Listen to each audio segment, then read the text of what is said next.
Bismillahirrahmanirrahim. Assalamualaikum warahmatullahi wabarakatuh. Innal hamdalillah nahmaduhu wa nasta'inu wa nastaghfiruh wa na'udzu billahi min syururi anfusina wa min sayyiati a'malina may yahdihillahu fala mudhillalah wa may yudhlil fala hadiyalah.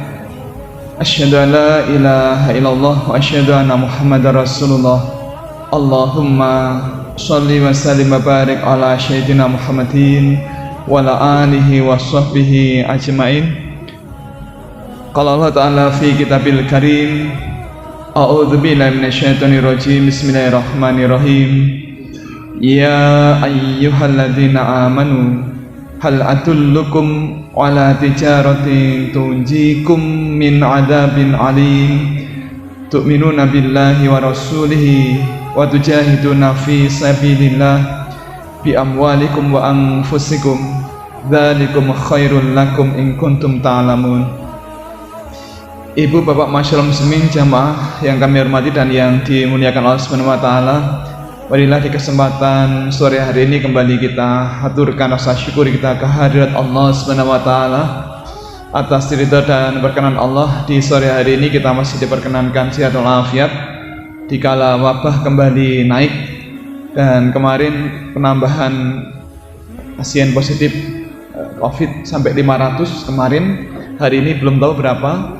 Namun alhamdulillah kita semuanya yang hari ini ada di tempat ini semuanya masih diperkenankan sehat walafiat. Maka mudah-mudahan semenikmat Allah ini bisa kita syukuri dengan ibadah yang lebih maksimal pada Allah Subhanahu wa taala. Yang kedua, semoga sholawat dan salam senantiasa Allah limpahkan kepada baginda Rasul Muhammad sallallahu alaihi wasallam, dan semoga Allah limpahkan pula kepada keluarga beliau, juga sahabat beliau, para tabi'in, para alim ulama, dan semoga terlimpah ruah pula kepada kita sekalian yang hadir di kesempatan di sore hari ini. Ibu bapak yang kami hormati dan yang dirahmati Allah Subhanahu wa taala, sore ini kita membahas tema baru yang barangkali selalu kita hadapi setiap hari. Hari ini kita membahas mengenai cara pengawetan makanan dan potensi masuknya barang haram.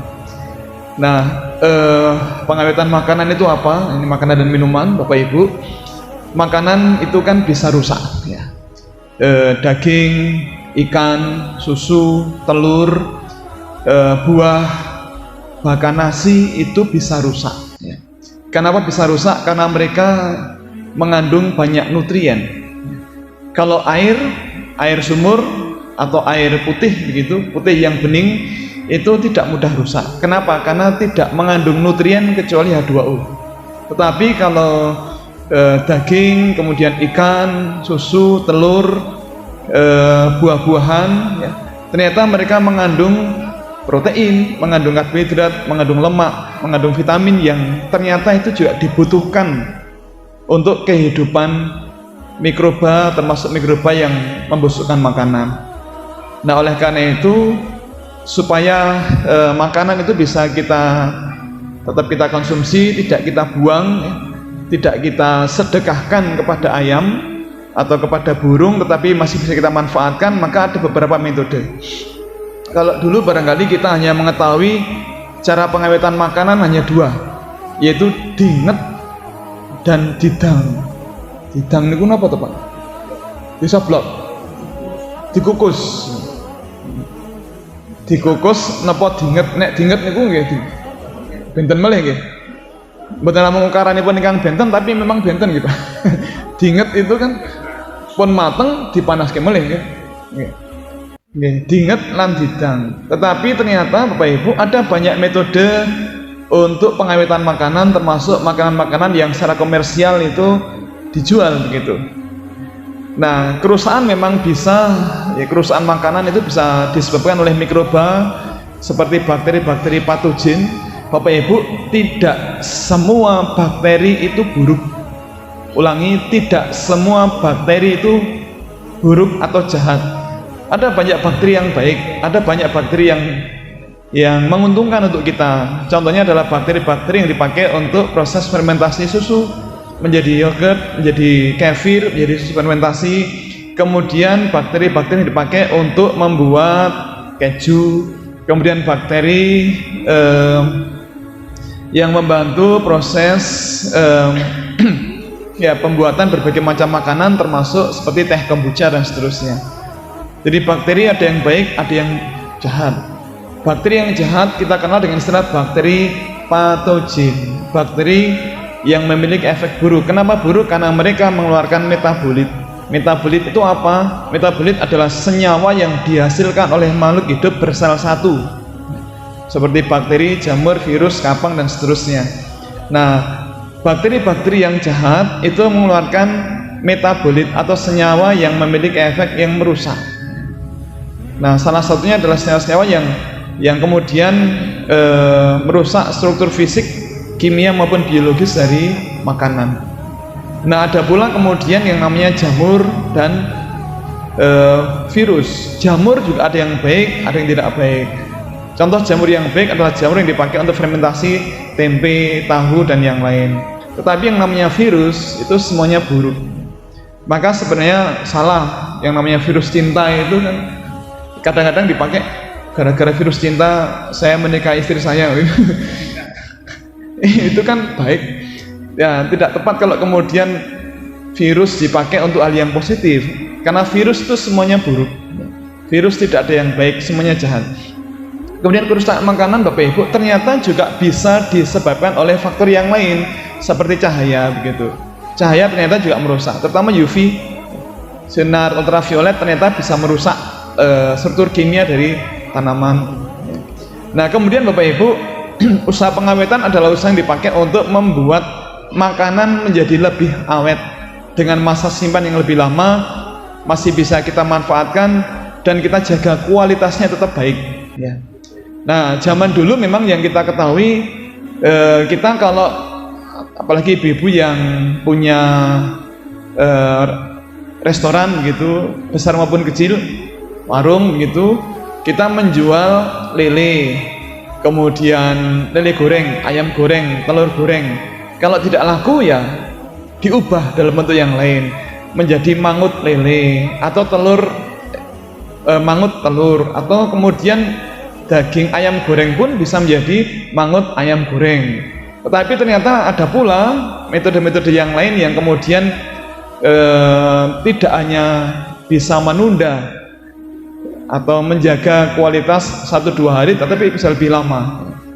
Nah, pengawetan itu macam-macam, ada yang dengan cara dipanaskan, ada yang didinginkan, dibekukan, atau diturunkan pH-nya, kemudian diturunkan suhunya, kemudian dikurangi nutrien yang dibutuhkan untuk mikroba, kemudian dikontrol oksigennya atau karbon dioksida yang dibutuhkan oleh mikroba untuk tumbuh. Kita akan bahas satu persatu Bapak Ibu metode-metode pengawetan makanan dan minuman dan potensi masuknya bahan haram ke dalamnya. Bapak Ibu, ternyata metode pengawetan makanan dan minuman sekarang sudah sangat banyak, dan teknologi pangan itu membuat juga ternyata bahan-bahan yang tidak halal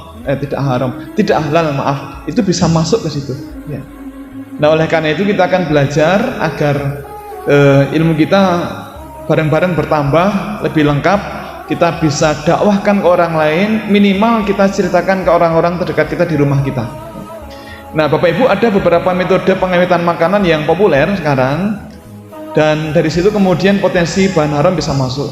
Nah, sekali lagi kita belajar karena Rasul menekankan, ini hadis yang sangat sering kita sampaikan, bahwa perkara yang halal itu jelas, yang haram juga jelas, namun di antara keduanya ada yang samar-samar. Nah, kita akan belajar yang samar-samar itu seperti apa. Bapak Ibu, ada beberapa metode pengawetan makanan. Yang pertama kita bahas,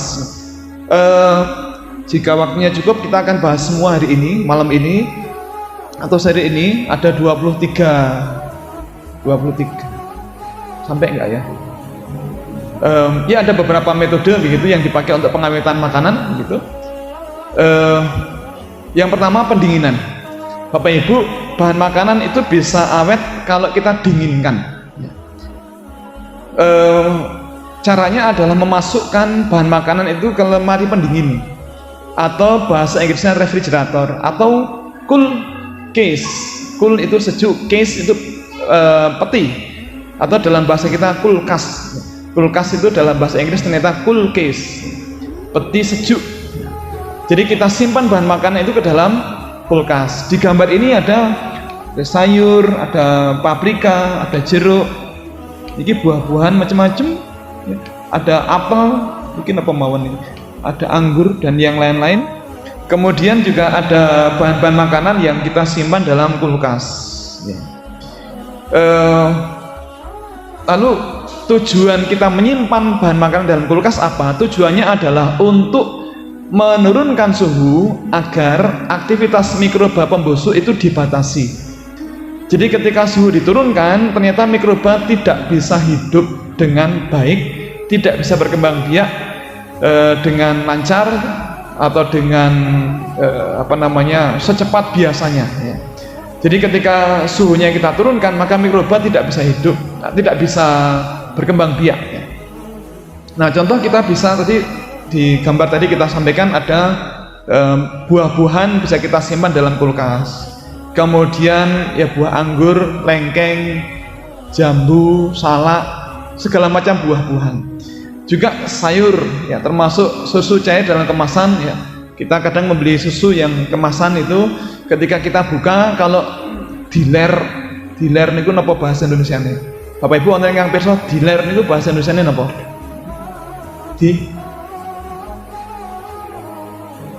Napa diler niku bahasa Indonesiane?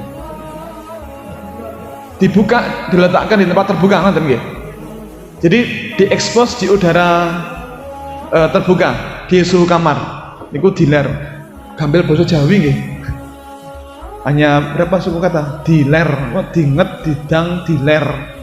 Nah, jadi kalau bahan makanan itu diler, kita letakkan termasuk susu, kita membeli susu, misal, mohon maaf tidak iklan, susu ultra misalnya.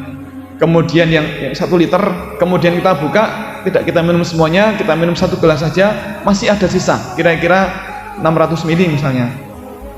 Nah, kalau tidak habis, kemudian kita letakkan di luar, insya Allah segera akan basi. Kenapa? Karena susu itu adalah minuman yang sangat kaya akan zat gizi atau nutrien. Dan sekali lagi mikroba pembusuk itu juga membutuhkan nutrien itu untuk kehidupan mereka. Maka dengan segera mikroba akan masuk ke situ, berkembang biak di dalam. Nah, tapi kalau kemudian kita simpan susu itu yang bisa kita buka ke dalam kulkas, maka perkembangan mikroba bisa kita batasi. Pergerakannya bisa kita batasi. Kemudian ya tidak hanya susu, ada yogurt, macam-macam ya. Kita membeli daging ayam atau daging sapi yang akan kita masak besok misalnya, bisa kita simpan dalam kulkas. Nah, apakah ada potensi masuknya bahan haram? Ada.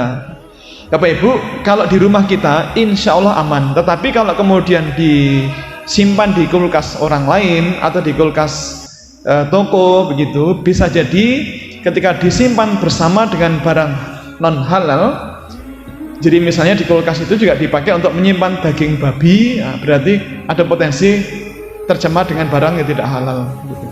Kalau di rumah kita insya Allah aman. Metode pertama pendinginan. Metode yang kedua adalah jadi pendinginan dibablaske, jadi pembekuan. Bapak Ibu, ketika bahan makanan itu kita bekukan, ternyata tidak hanya membuat mikroba terbatas kehidupannya, tetapi bisa betul-betul dihentikan. Jadi ketika suhu itu hanya sejuk saja, dingin saja, ternyata pergerakan mikroba kita batasi. Tetapi kalau kita simpan di dalam kulkas, di dalam freezer, di dalam lemari pembeku, ternyata tidak hanya kita batasi, tapi bisa kita hentikan pergerakan dan pertumbuhannya. Mikrobanya masih ada, tetapi kalau kita hentikan, jumlahnya stagnan. Jadi misalnya Bapak Ibu, kalau kita membeli bahan makanan, misalnya daging sapi, kita beli tadi sore, kemudian jadi tadi sore kita beli di pasar Bantul misalnya daging sapi, kalau kita letakkan, jadi ketika kita beli, daging itu sudah mulai dikerumuni dengan mikroba pembusuk di luar, tapi jumlahnya tidak banyak. Tapi kalau kemudian kita letakkan di meja makan atau meja dapur, maka segera akan berkembang biak mikroba pembusuknya. Sore ini bertambah banyak, nanti malam tambah banyak, besok pagi makin banyak lagi, karena mereka berkembang biak dengan cara membelah diri. Besok siang tambah banyak, dan kalau tidak kita simpan, tidak kita awetkan, maka segera akan membusuk.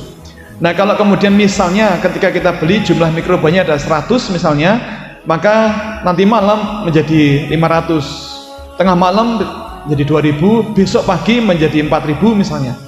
Tetapi kalau kemudian kita simpan daging itu dalam kulkas atau refrigerator atau lemari pendingin, maka jumlah mikrobanya kita batasi. Kita beli jumlahnya 100, sore ini langsung disimpan dalam kulkas, maka mungkin dia menjadi 200, nanti malam menjadi 250, besok pagi 300, besok sore 400, kita batasi. Tetapi kalau kita simpan dalam freezer, di lemari pembeku, maka ketika kita beli jumlah mikrobanya 100, maka jumlahnya kita hentikan, ya, pergerakannya dan pertumbuhannya kita hentikan. 100 ya tetap 100, sampai besok tetap 100, dan ternyata sampai tahun depan tetap 100, tetapi masih ada, sporanya masih ada. Kalau kemudian kita keluarkan dari freezer, kemudian tidak segera kita masak, tapi kita letakkan di luar, maka mikrobanya akan tumbuh, ya, bisa jadi 500, 600, bahkan kemudian 1000 dan seterusnya. Tetapi kalau kemudian sekali lagi kita simpan dalam freezer, jumlah mikrobanya stagnan, stabil, tidak bertambah banyak, karena kita hentikan, ya. Nah, makanan apa saja yang bisa kita simpan dalam freezer? Macam tentunya bisa daging seperti ini, daging sapi, kambing, kerbau, domba, bisa ikan, ya, ikan-ikan yang murah ataupun yang mahal seperti salmon, tuna, begitu. Bisa pula kita simpan seperti sosis, ya, produk daging dan olahannya, sosis, nugget, frankfurter, kemudian bakso bisa kita simpan dalam freezer. Kemudian ikan dan produk olahannya, ikan asap, ikan duri lunak dan seterusnya, bandeng duri lunak bisa kita simpan. Nah, apakah ada kemungkinan bahan haram masuk? Ya, kalau di rumah insya Allah aman. Tetapi kalau kita beli dari toko atau dari mall yang ternyata pemilik mallnya atau manajernya tidak peduli halal haram, maka bisa saja barang haram masuk ke situ, ya. Karena bisa saja dipakai untuk menyimpan produk non halal. Jadi misalnya di freezer yang dipakai itu dipakai juga untuk menyimpan lemak babi misalnya, atau lard, kemudian menyimpan daging babi atau jeroan babi dan seterusnya. Tetapi kalau kemudian kita beli dari tempat yang peduli dengan halal haram, maka insya Allah lebih aman, ya. Kemudian yang ketiga, Bapak Ibu, bahan makanan itu bisa kita awetkan dengan cara kita panaskan. Dipanaskan itu kan macam-macam, bisa digoreng, digodok, dikukus. Niku wae didang, niku wae dinapak kita. Didang niku wae napa? Nggih. Oh, dipepe nggih saged nggih. Jadi dipanaskan itu, ulangi. Dipanaskan itu bisa dipepe. Dipepe niku bahasa Indonesia napa? Dijemur. Nggih. Nggih, Pak. Dikeringkan. Oh, nggih. Dados seperti nasi yang tidak bisa kita makan lagi, dipepe.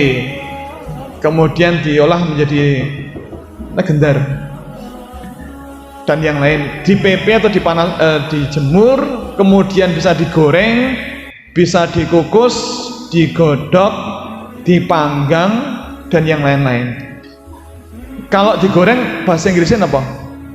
Fried, ya. Fry. Kalau digodok niku boil. Kalau dikukus itu steam. Kalau dipanggang napa? Panggang itu bahasa Inggrisnya napa nggih? Beak. Nah, tujuannya apa? Jadi caranya adalah dengan memanaskan produk dengan cara tadi dijemur, bisa dipanggang, digoreng, digodok, dikukus dan yang lain-lain. Kemudian tujuannya adalah mematikan, ya. Tujuannya adalah mematikan.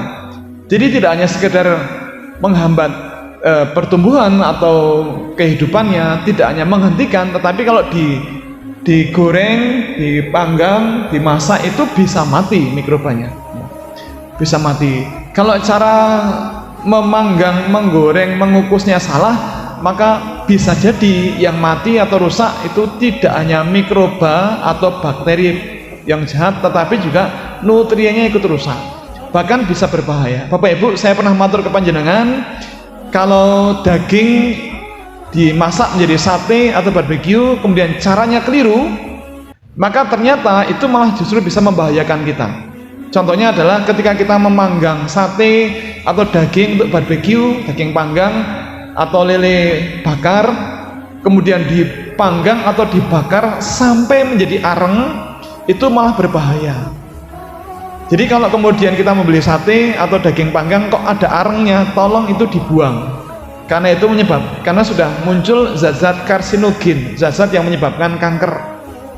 Jadi monggo kalau panjenengan mundut daging panggang atau sate kok ada hitam-hitamnya yang sampai gosong, itu dibuang, dititili, dibuang, karena bisa menyebabkan kanker ya. Jadi memiliki efek karsinogen. Nah, tetapi kalau caranya benar sangat bagus. Rasulullah itu suka dengan memanggang daging paha kambing misalnya, dan beliau mengkonsumsi daging panggang itu tidak dalam keadaan 100% masak, tetapi sekitar 75% matangnya. Karena begitu bahan makanan itu suhunya atau matangnya itu kira-kira 70-80%, maka mikrobanya mati, kemudian nutriennya masih banyak, zat gizinya masih banyak. Selain itu, ini ibu-ibu yang pintar masak, saya kira sangat paham bahwa kalau masak daging, kemudian ikan, apalagi cumi, masaknya tidak 100% matang, tetapi kira-kira 75-80% matang, itu empuk sekali. Mohon maaf, tidak iklan, tetapi istri saya kalau masak cumi itu memang tidak sampai matang, tetapi 75-80% itu empuk sekali. Nah, tapi kalau masaknya terlalu matang itu walot. Cumi itu kan jadi alot kalau cara masaknya salah. Saya pernah beli di rumah makan Padang satu tempat begitu cumi. Saya membayangkan cumi yang empuk lezat, ternyata ya bayangan saya ternyata meleset. Itu walot sekali, susah payah. Ini saya berpikir, ini saya harus menyelamatkan cuminya ini atau menyelamatkan gigi saya karena saking alotnya begitu ya. Rasanya menjadi pudar karena kita susah payah, bahkan sampai berkeringat ketika mengunyah. Nah, Bapak Ibu, yang namanya daging panggang, daging barbeque itu jadi sangat empuk ya, ketika masaknya itu tidak sampai matang, jadi 75-80%. Bahkan sekali lagi kalau overcooked, terlalu matang itu sampai jadi areng, itu tadi sekali lagi berbahaya. Contoh produk yang bisa kita panaskan ya ada ayam goreng, bakso goreng, kerupuk, rambak, dan yang lain-lain. Ada yang dipanggang, bisa iga panggang, daging-daging barbeque, sosis bakar, ikan bakar, lele bakar, dan seterusnya. Nah, titik kritisnya adalah kemungkinan penggunaan bumbu-bumbu yang tidak halal atau alatnya dipakai untuk memanggang produk non halal. Jadi kalau misalnya kita beli di restoran atau di warung, ya barangkali dipakai untuk memanggang daging babi misalnya, atau produk yang lain yang non halal begitu, atau penggunaan kuas semacam ini yang dipakai untuk panggang-panggangan begini, itu kadang menggunakan kuas yang tidak halal. Contohnya kuas dari bulu babi. Nah, kita mengetahui bahwa ulama-ulama Syafi'iyah berpendapat bahwa bagian dari babi itu kalau dia basah maka dia najis. Maka Bapak Ibu, kami tidak berani membeli ketika di luar kota, kemudian harus makan siang atau makan malam ya kita cari restoran yang punya sertifikat halal. Kalau tidak ketemu juga, ya sudah, kita membeli di tempat yang ya kira-kira aman meskipun tidak punya sertifikat halal, tetapi menu yang kita pilih itu kita hindari yang dipanggang atau dibakar, karena kami khawatir digunakan kuas yang non halal ya. Kemudian pemanasan bisa pula dengan ini, produk-produk seperti susu bisa kita panaskan dengan cara pasteurisasi ya. Pasteurisasi itu memanaskan produk pada suhu tertentu ya, dengan waktu tertentu, suhu tertentu dan waktu tertentu. Misalnya di suhu 63-66 derajat selama 30 menit atau 71 derajat selama 15 detik saja. Ini 30 menit ya. Kalau ini 71 derajat selama 15 detik, bukan 15 menit tapi detik. Kenapa demikian Bapak Ibu? Kalau susu itu kan kaya akan protein. Susu adalah minuman yang sangat istimewa, makanya disebut di Al-Quran surat An-Nahl. Nah, karena sangat istimewa, jadi makanan istimewa, maka ternyata keistimewanya juga sangat disukai oleh mikroba. Maka susu itu mudah basi. Kalau air putih, air minum, air bening tadi, air mineral itu kan tidak mudah basi. Kita simpan sebulan pun masih layak kita konsumsi.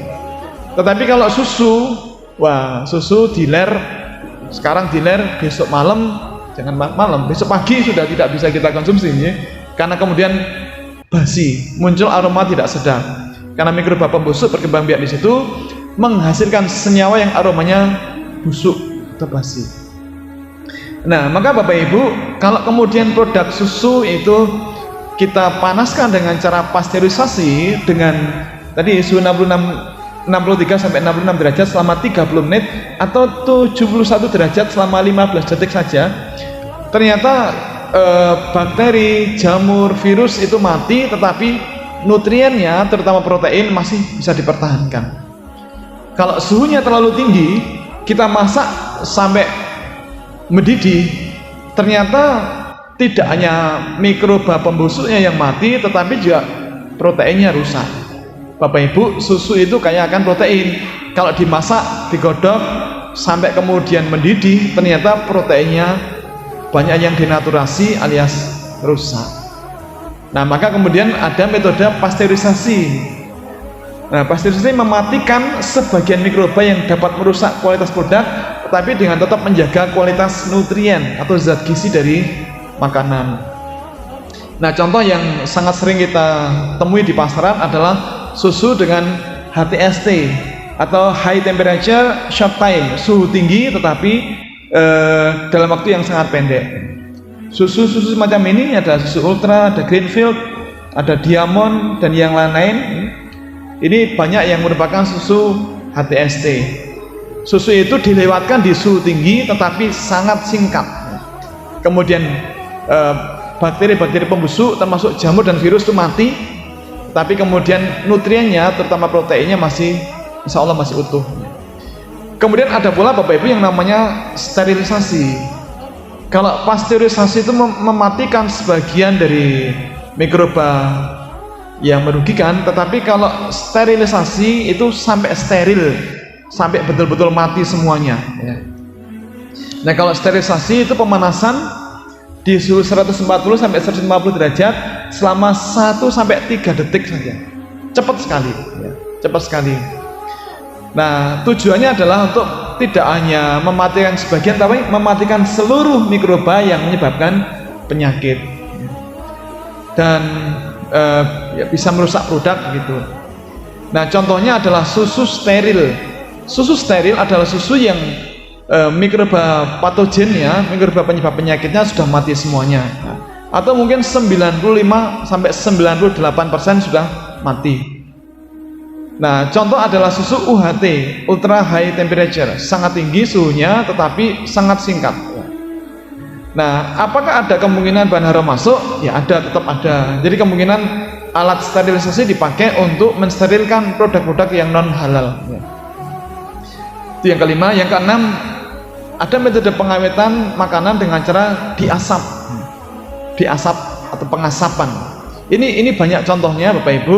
Pengasapan ini ada banyak contohnya.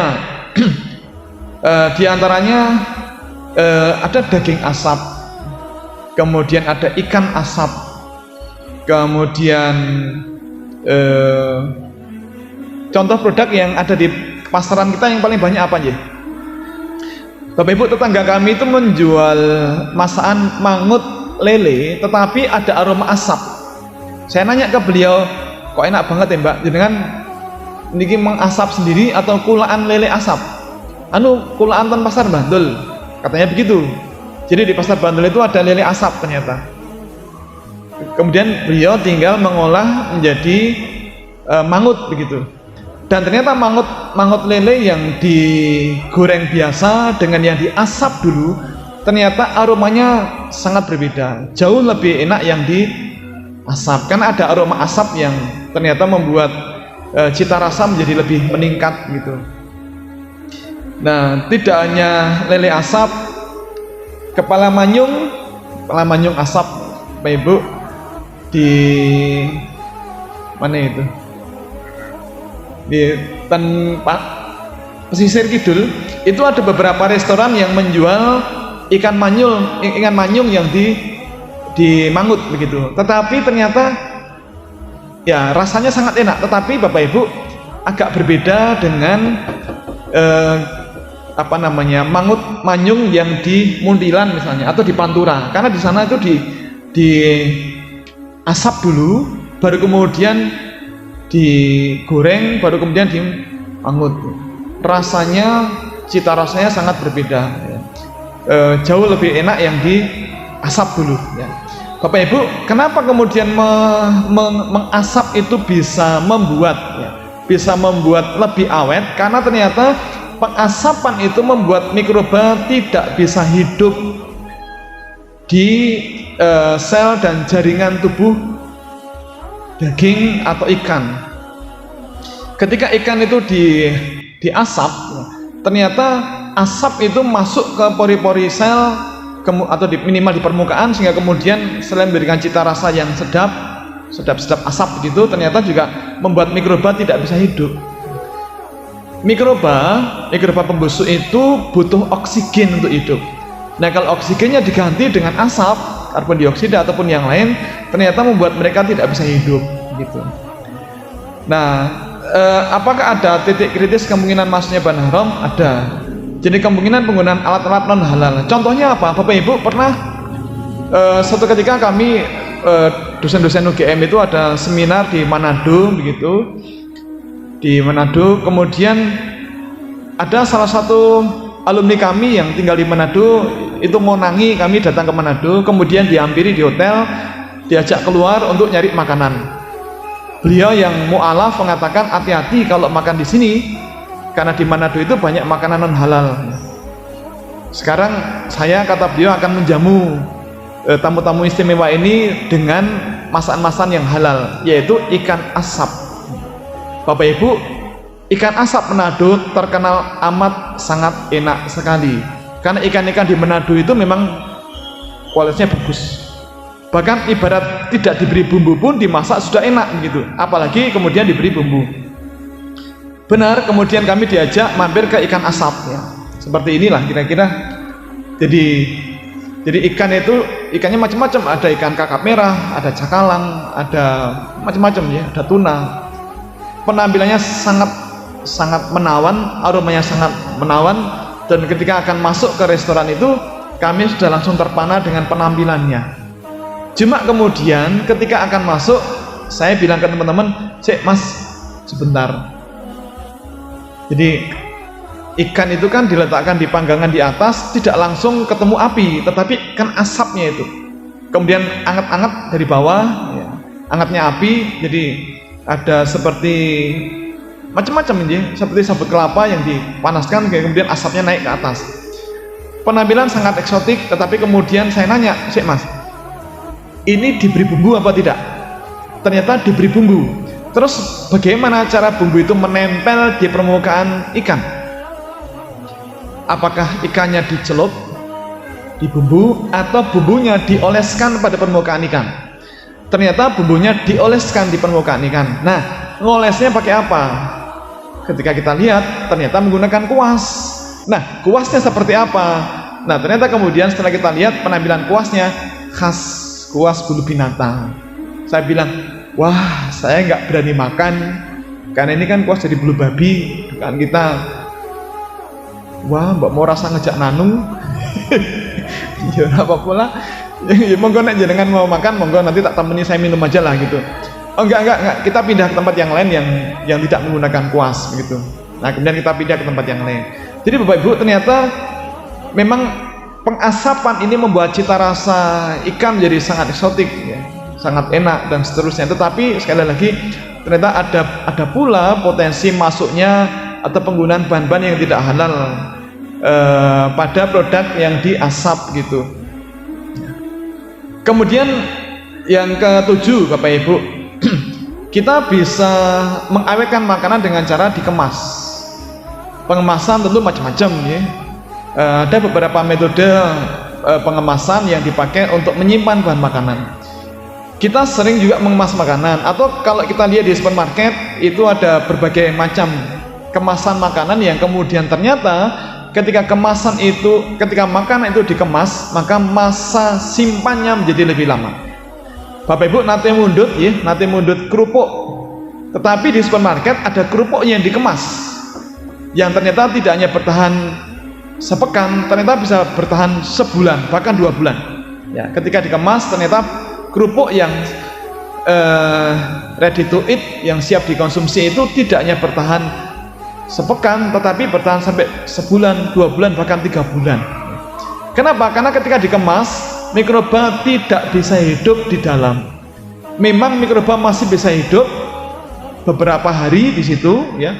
Sejak misalnya kerupuk dikemas, maka mikroba masih bisa hidup di situ. Kenapa masih bisa hidup? Karena ada oksigen di dalam kemasan itu. Tapi kemudian ketika oksigen dipakai untuk penawasan mikroba, lama-lama oksigennya habis. Nah, ketika oksigen habis, maka mikroba tidak lagi bisa berkembang biak ya. Maka masa simpannya menjadi lebih lama. Pengemasan macam-macam, bisa pula dengan pengalengan gitu. Nah, caranya adalah menyimpan produk pangan yang telah dikurangi mikroba patogennya, bisa dengan cara digoreng, dimasak, diolah ya. Ketika dipanaskan tadi, ketika digoreng, dikukus, digodok, dipanggang, itu kan mikrobanya mati.